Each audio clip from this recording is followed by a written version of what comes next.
안녕하십니까. 지저스 메디컬 센터 조형훈 원장입니다. 우리 지저스 메디컬 센터는 그동안 아버지가 금지하는 것을 수용하고 모자녀 관계를 청산하는 것을 지속적으로 강조해 왔습니다. 매우 특별한 사실입니다. 오늘날 우리 한국교회에서 이러한 문제를 그렇게 강조하는 것은 그리 없을 것입니다. 그런데 그렇게 강조하는 이유는 분명히 있다는 것을 누누이 말씀드려 왔습니다. 그렇다면 아버지가 금지하는 것을 수용하는 것을 우리가 특별히 강조하는 그 근본적인 이유는 무엇일까? 그것을 우리가 한번 살펴보고자 하는데, 아버지가 금지하는 것을 수용할 때 신앙의 첫 단추가 깨어지기 때문입니다. 아버지가 금지하는 것을 수용할 때 그때서야 신앙의 첫 단추가 깨어집니다. 다시 말하면 금지하는 것을 수용하지 못하면 내가 신앙생활을 아무리 해도 그것은 신앙의 출발이 아닙니다. 하나님이 인정해 주지 않습니다. 바로 그런 이유 때문에 아버지가 금지하는 것을 수용하는 것이 매우 중요합니다. 그래서 이번 시간에는 신앙의 첫 단추라는 제목으로 우리 신앙을 점검하는 시간을 갖겠습니다. 여기 보면 잠언 1장 7절에 보면 여호와를 경외하는 것이 지식의 근본이다. 그러니까 하나님을 두려워하는 것. 우리는 하나님을 얼마나 두려워하는지 모르겠습니다. 정말 두려운 것. 하나님이 나에게 계시지 않거나 하나님이 나에게 무언가 이렇게 책망하시거나 심판하시거나 이러한 것들이, 또한 하나님이 아니면 안 된다라고 하는 것, 이것을 깨닫는 사람이 그리 많지 않습니다. 그래서 그런 사람들이 하나님을 경외합니다. 그렇게 하는 것이 지식의 근본이다. 이건 뭐냐? 신앙의 시작이다. 우리의 인생의 모든 것의 의미가 시작된다. 하나님을 경외하는 것이 내 안에서 일어나지 못할 때는 내가 아무리 그 어떤 것을 한다 할지라도 아무런 소용이 없다. 네, 죄송합니다. 자, 이 일을 위해서 금지를 받아들이는, 금지 수용하는 경험이 요구가 됩니다. 매우 중요합니다. 하나님을 경외를 해야 되는데 바로 하나님을 경외할 수가 없습니다. 먼저 하지 말아야 된다 하는 금지를 내 안에서 경험하는 절차가 이루어지고 난 다음에, 그 다음에 하나님을 내가 경외하든지 순종하든지 그건 그 다음 일이다 이거예요. 그래서 대표적으로 그 금지는 우리에게 아버지를 통해서 금지가 다가옵니다. 잠언서에서 나오지만 아버지의 훈계를 받아들이라는 거예요. 훈계의 내용은 뭐예요? 여호와를 경외하는 것은 지식의 근본이라고 아버지가 훈계하는 것을 사람들, 자녀들은 그걸 받아들여야 된다는 거예요. 그러니 아버지가 금지하는 것을 먼저 수용하는 절차를 밟아야 합니다. 즉, 다시 말하면 이런 문제를 제기할 거예요. 이렇게 되면, 그러면 예수님을 경험한 사람들은 어떻게 되나요? 내가 예수님을 너무 깊숙이 경험했어요. 그래서 예수님을 사랑해요. 그러면 다 아닌가요? 이렇게 얘기해요. 맞는 말씀이에요. 그렇지만 우리가 지난 강의에서 말씀드렸던 건 우리의 주체는 여러 주체가 있다. 시간과 환경에 따라서 나는 다른 주체로 존재하게 되는데 거기에서 중심적인 주체가 신앙적 주체다. 그 신앙적 주체가 예수님을 경험하는데 그 예수님을 경험했다 그래서 모든 일이 끝난 게 아니라 그 신앙적 주체가 예수님을 경험해서 어떤 것을 얻었고 그것을 지속적으로 가져갈 의향이 있느냐 없느냐에 따라 달렸다는 내용입니다. 아멘. 아멘. 그러니 회심 체험 자체가 중요한 것이 아니에요. 내가 오늘 삶에서 예수님을 사랑한다고 말하는 것이 중요한 것이 아니에요. 나도 모르는 저 무의식 가운데 있는 나라고 하는 존재가 하나님을 향해서 어떠한 관점을 가지고 입장을 가지고 있느냐 하는 것에 따라 달렸다는 내용입니다. 자, 그래서 아버지가 금지하는 것을 경험하는 것이 우리 신자에게는 필수 과정이다 이거예요. 예수님을 그렇게 감격스럽게 경험하는 것뿐만 아니라 그렇게 감격스럽게 경험한 그 자체가 신앙적 주체에게 어떤 의미를 주는 것인데 그 신앙적 주체가 그런 의미를 가지고 종합을 해서 하나님께서 원하는 그 태도를 정확하게 갖고 있어야 된다는 거죠. 그런 의미이기 때문에 이러한 금지를 받아들이는 이러한 절차를 통해서 내가 예수님을 아무리 경험했어도 그것이 검증이 되어야 합니다. 자, 그런데 우리의 현실은 이러한 결정적인 계기가 부족합니다. 누군가 아버지의 그 금지, 외부에서 금지하는 것을 내가 정말 그것을 대면하고 직면하는 그런 케이스가 적다는 것입니다. 거기에서 아차 하고 내가 큰일 났구나 라고 내가 깨닫는 그 일들이 부족하다는 거예요. 매우 중요합니다. 또한 엄마와 아이, 이것은 넓은 세상으로 가기 전에 이건 나르시시즘 구조요. 이거는 나 자신 혼자만의 세계가 엄마와 나와의 관계입니다. 엄마와 나와의 관계는 어떤 잘못을 해도 어머니가 꾸지람을 해도 용서를 해주고 그거는 엄마와 나 개인의 문제로서 존재하는 것입니다. 그것은 더 이상의 외부에서 내 문제를 다루어내지 못합니다.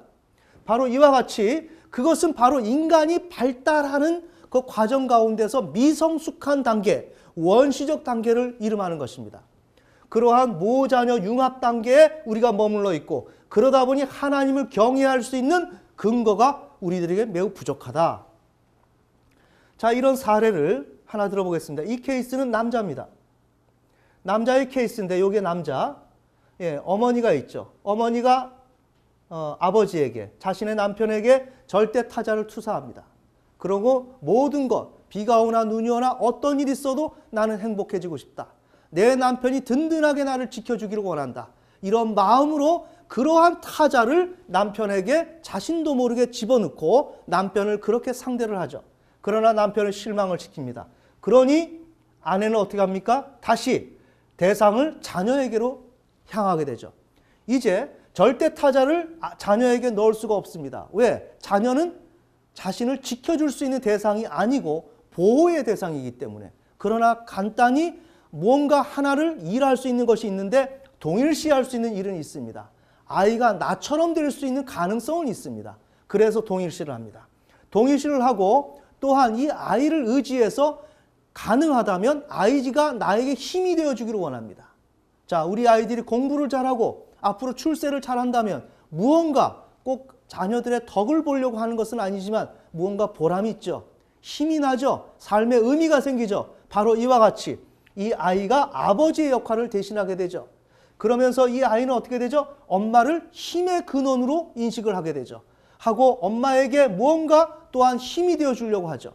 이런 가운데서 이 아이는, 남자아이는 아버지를 인식하지 못합니다.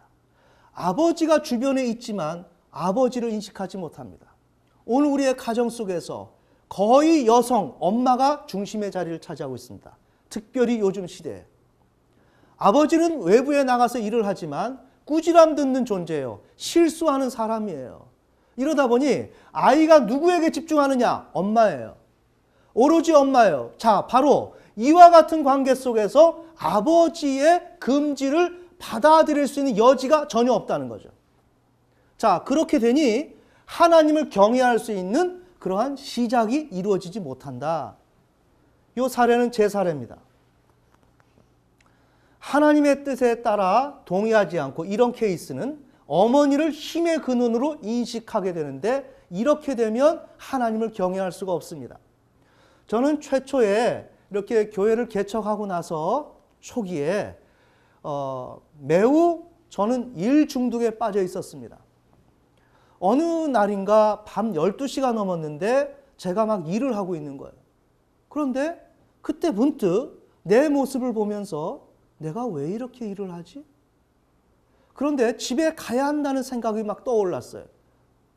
하지만 나는 이 일을 놓기가 싫더라고요. 왜요? 이 일을 놓으면 이 사역의 진행에 어려움이 있을 것 같은 거예요. 꼭 이 늦은 밤이라도 내가 꼭 앉아서 일을 해야만 된다라고 하는 그러한 부담감을 갖게 되었어요. 그런데 이러한 나 자신을 처음 봤어요. 그러나 주변 사람들은 어땠습니까? 식사만 하고 나면 교회로 가는 거예요. 하고 집은 잠만 자는 곳이지 가정에서 삶을 유지하는 곳이 아니었습니다. 그러니 생활하는 아내나 자녀는 저에 대해서 불편함을 느끼겠죠. 저는 집에서도 항상 와이셔츠를 입고 일반 셔츠지만 단추를 여기까지 잠그고 있어요. 우리 아들이 그래요. 아버지는 여기가 집이 아닌 것처럼 생각하시는 것 같아요.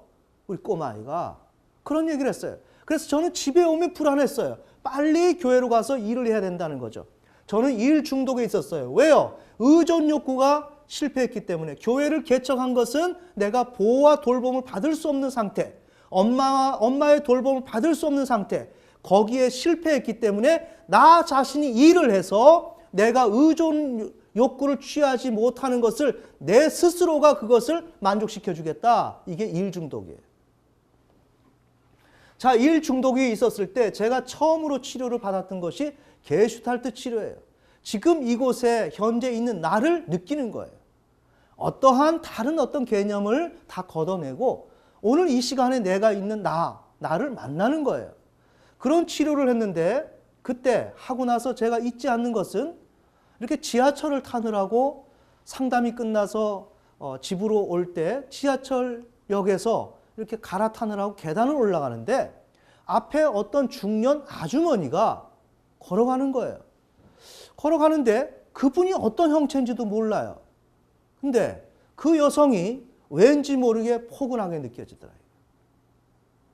그래서 그것을 가지고 상담에 가서 다시 그런 일이 있었습니다라고 얘기하니까 상담자는 제가 그 아주머니를 좋아한 것은 아닙니까? 라는 식으로 상담을 진행했어요. 그렇게 하면서 저는 그것이 아닌데, 그러니까 상담이 진행이 안 됐어요. 이렇게 원인을 파악하는데 실패했습니다. 이게 왜 그럴까?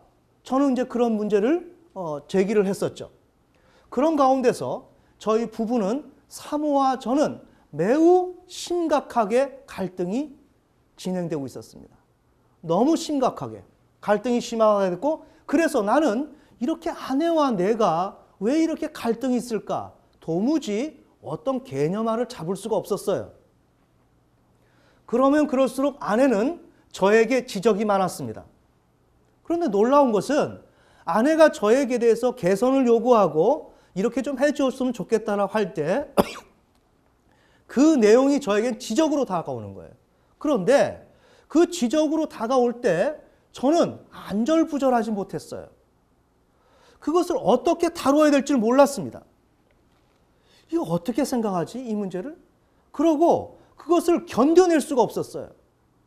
그런 또 제 모습을 보면서 비참해지기 시작하는 거예요. 내가 목회자인데 어떻게 아내와의 그 대화 자체도 통합하지 못하고 정리하지 못하고 여기서 안절부절하지 못하고 조금만 더 저에게 지적을 하면 서로가 갈등이 증폭되는 거죠. 그러면서 저는 비관하기 시작했습니다. 이런 가운데서 제가 꿈을 꾸기 시작했어요. 꿈을 꾸는데 다른 여성들이 등장하는 거예요. 자, 저는 매우 솔직한 이야기를 하는 것입니다. 오늘 우리의 신앙이 얼마나 진지하냐 이거예요. 저는 이런 사실을 경험하면서 참으로 놀랍고 당황스러웠습니다. 다른 여성이 등장하는 거예요. 왜 그럴까? 꿈을 깨고 나면 죄책감이 느껴지는 거예요. 알지도 못하는 여성이 우리 집에 아니면 아내의 자리에 대신 있고 이러한 상황이 꿈속에서 벌어지는 거예요. 그것을 가지고 죄책감을 느꼈지만 결국에 있어서는 내가 어머니를 욕망한다. 내가 어머니를 욕망하는 것을 아내를 통해서 해결이 안 되다 보니까 다른 타자를 무의식 가운데 꿈속에서 다른 사람을 불러들이는 것이다. 이것을 깨닫게 되었어요. 자, 그것을 깨달으면서 삶 속에서 이제 해석이 되기 시작한 거예요. 제가 아내가 지적할 때마다 어찌할 바 모르고 당황하면서 거기에서 정확하게 응대하거나 문제를 이렇게 냉정하게 풀어갈 수 있는 그런 사람이 되어야 함에도 불구하고 그것이 안 되었어요. 왜 그럴까요? 아내가 말하는 것이 나에게 지적으로 들렸고 그 지적은 내용은 무엇이냐? 너 아버지에게 일러준다. 이러한 메시지로 저에게 왔다는 거예요. 무슨 얘기를 하면 너 아버지에게 일러준다? 이런 메시지로 왔다는 거예요. 왜요? 아내가 나의 엄마로 돼 있으니까. 이 메시지를 깨닫는 것이 7년이 걸렸습니다. 정말 이것이 무슨 뜻일까? 왜 나는 아내와 이렇게 건강하게 대화를 통해서 문제를 풀어가지 못할까? 이야기만 하면 왜 갈등이 일어날까? 왜 서로가 안 좋은 모습으로 대화가 끝날까? 그 이유는 아내가 나의 엄마였기 때문에 엄마가 나에게 말하는 것은 지적이요. 지적은 뭐예요? 너 아버지에게 일러준다. 하는 내용으로서 나에게 그렇게 꾸짖는 엄마의 모습으로 나타난 거예요. 그래서 한날은 주일날인데 차를 타는데 아내가 오기를 기다렸습니다. 근데 저기서 걸어오는데 제 어머니의 모습으로 아내가 차 문을 열더라 이거예요. 저는 거기서 깜짝 놀랐어요. 이런 해석이 진행되면서 아내가 실질적으로 아내가 아니라 내 삶 속에서는 어머니로서 아내가 존재하더라 이거예요. 제가 왜 이런 얘기를 드릴까요? 저는 진심으로 여러분에게 도움을 드리고자 이 말씀을 드립니다. 저는 심리학을 하기 때문에 아내가 엄마의 역할도 감당한다는 하나의 이론을 얘기하는 것이 아니라 저는 목회 현장 가운데서 피부로 좌절을 느꼈고 고통을 경험하면서 이 문제의 원인이 무엇인지를 파고 들어갔던 사람입니다. 그런 결과 저 입에서 목회자가 꿈속에서 다른 문 여성들이 나타나고 어떠한 애정의 그러한 성적인 욕망에 관한 이런 것이 등장이 될 때 그런 문제를 누가 이야기하겠습니까?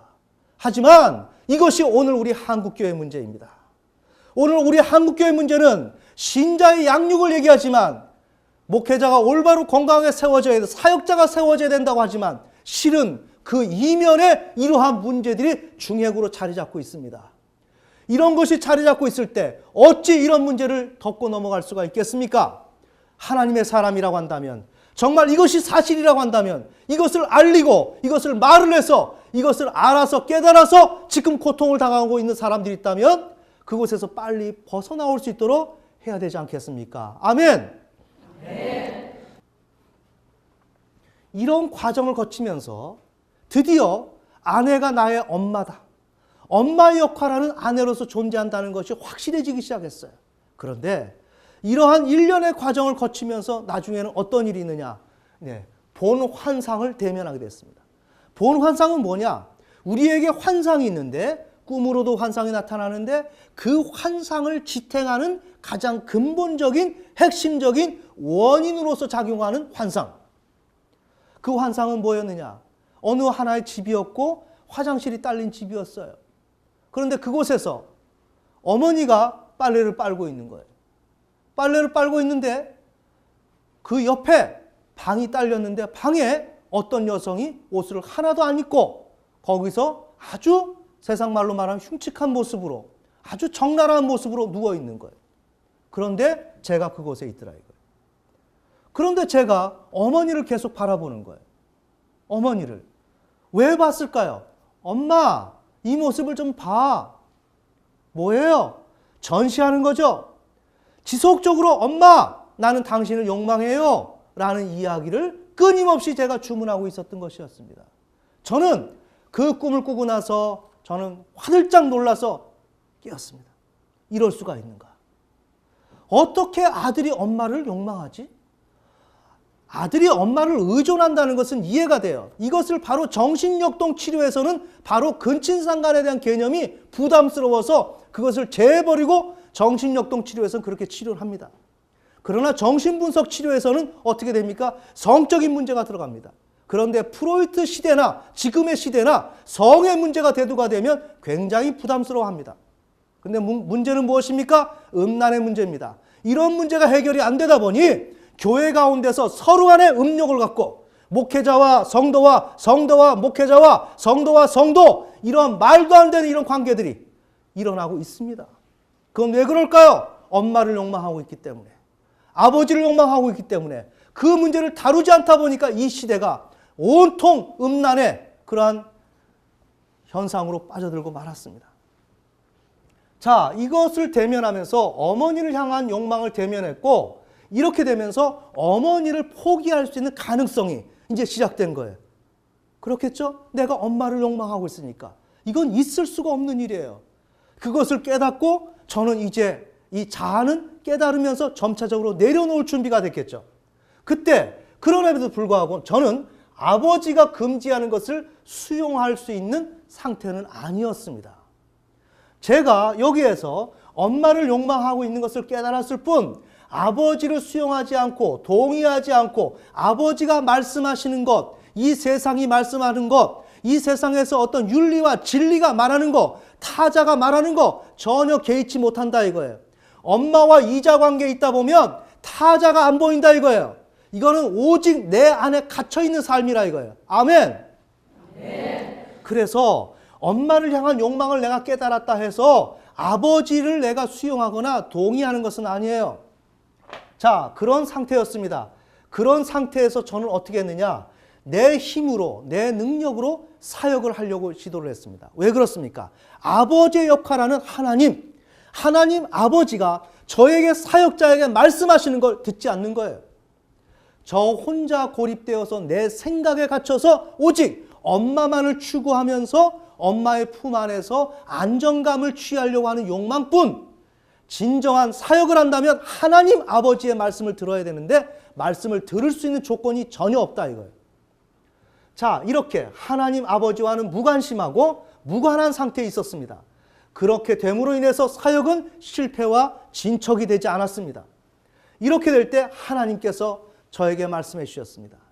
너가 예배를 드리고 있는데 그 예배는 예배가 아니다. 너희가 드리는 예배는 진정한 예배가 아니다. 진정한 예배를 드리지 못하는 자가 그 무엇을 하겠는가? 라는 말씀을 하셨습니다.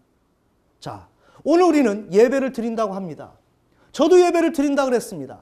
그러나 하나님을 알지 못하는 자가, 하나님을 인식하지도 못하는 자가 어떻게 예배를 드리겠습니까? 타자를 인식하지 못하는 자가 어떻게 예배를 드리겠습니까? 거기에서 저는 굉장한 충격을 받았습니다. 아니, 예배를 드린다고 한 제가 예배가 이렇게 중요하단 말인가? 내 인생에 사역에 있어서 마땅히 예배를 드려야 되는 것으로 알았지, 예배가 키워드라는 것을 몰랐다 이거예요. 하나님을 경외하는 것이 키워드라는 걸 몰랐다 이거예요. 저는 그렇게 되면서 이 경험 속에서 타자가 내 안에서 개입되는 경험을 했어요. 나는 지금까지 타자를 인정하지 않고 엄마의 품 속에 있었던 나였는데, 이런 하나님의 개입을 통해서 엄마와 나와의 사이가 균열이 되고 타자가 그 시간부터 개입되면서 타자가 개입하는 그 일을 통해서 내 균형이 깨지기 시작했어요. 아멘. 자, 이렇게 되면서 동시에 하나님이 나에게 매우 생명이다. 하나님이 아니면 내가 안 되는 거구나. 야, 내 노력으로 사역 아무리 해도 안 되는 거구나.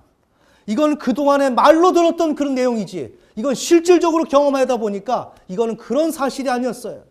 정말 하나님이 나의 생명이고 하나님이, 내가 그 하나님을 인식하지 못하고 만나지 못한다면 나의 인생은 완전히 어둠이다. 내가 그 어떤 일을 하든 간에, 내가 그 어떤 수고를 하든 간에 나에게는 그 어떤 것도 이루어질 수가 없다. 바로 이것이 아브라함의 삶이었습니다. 아브라함은 부르심을 75세 때 받았지만 10년에 걸쳐서 그는 하나님을 경외하지 않았습니다. 그는 이스마엘을 낳았습니다. 그는 꽤나 노력했습니다. 하지만 창세기 17장 전에 아브라함은 뭐 했어요? 하나님을 경외하지 않았어요. 그랬을 때 어떻게 됐습니까? 그것은 무효입니다. 아무런 인정의 가치가 없는 것입니다. 오늘 우리가 하나님을 얼마나 인정하고 있는가? 하나님이 얼마나 내 삶 속에 개입되어 있는가? 하나님의 그 결정이, 하나님의 의도가 얼마나 나에게 생명이 있느냐 이거예요. 그분이 말씀하시는 것이 내 인생을 송두리째 움직이는 것만큼 얼마나 중요하느냐 이거예요. 여러분들이 그 경험을 했느냐 이거예요. 내가 하나님이 정말 나에게 생명이다. 저분의 말씀을 안 들으면 난 죽는다. 하는 그런 생각이 여러분을 사로잡고 있느냐 이거예요. 그래서 여러분이 싫어도 기도하느냐 이거예요. 정말 움직이고 싶지 않아요. 그럼에도 불구하고 하나님이 나의 생명이고 그분과 나와의 그 관계가 중요하기에 다른 거 모든 것을 제쳐놓고 기어서라도 나는 기도하러 가야 되겠다 하는 그런 사람이냐 이거예요. 그 일을 이루기 위해서는 엄마와 아버지와 또한 나와의 그 관계 속에서 거기에 얽혀있는 이 문제를 풀어내야 돼요. 특별히 이 가운데서 마지막으로 여성분들은 뭐예요? 엄마와 아버지와의 그 관계 속에서 아버지에게 욕망을 받는 욕망의 그런 인정, 욕망의 원인으로서 인정받는 자신이 되기를 원해요. 바로 이런 가운데서 끊임없이 남편에게 인정을 추구해요. 그렇게 되므로 어떻게 됩니까? 아버지 고유의 음성을 못 들어요. 타자 고유의 음성을 못 들어요. 그러니 어떻게 돼요? 옆에서 하나님이 말씀하셔도 못 들어요. 이해가 되십니까? 네. 타자 하나님, 타자 아버지 자리를 인식하는 그러한 기능이 없기 때문에 그 자리를 통해서 하나님 아버지가 들어오시는데 그 아버지의 소리를 못 듣는 거예요. 계속 엄마의 품속에서 나르시즘 구조 속에서 하나님 아버지를 마음속에서 애타게 찾지만 하나님과 교제가 일어날 수가 없는 것입니다. 아멘. 네. 오늘 저는 여러분들에게 매우 중요한 내용을 얘기했습니다. 저는 이 사실을 앞으로 기회만 닿으면 이 사실을 이야기하고 싶습니다. 제가 얘기하는 것은 진심입니다. 이렇게 하면서 저는 강박증 환자를 7년에 걸쳐서 완치를 시켰고 그 가운데서 핵심은 뭐예요? 여성 신자가 아버지를 욕망하는 것이 강박증의 원인이다. 공황장애의 원인이다. 저는 이것을 가지고 박사학위 논문을 썼습니다. 이것은 사실입니다. 바로 이것이 오늘 우리 한국교회의 문제입니다. 이 문제가 해결되지 못하면 아버지 자리를 통해서 하나님 아버지가 개입해 들어오시는데 하나님과 나와는 별개의 문제가 되고 맙니다. 이러한 형편에 제가 어찌 이러한 강의를 하지 않겠습니까? 여러분, 오늘 이 들으신 내용을 다시 한번 숙지하시고 돌이켜보셔서 부디 여러분의 신앙에 하나님의 놀라운 그런 개입과 축복이 있으시기를 예수님의 이름으로 축원합니다.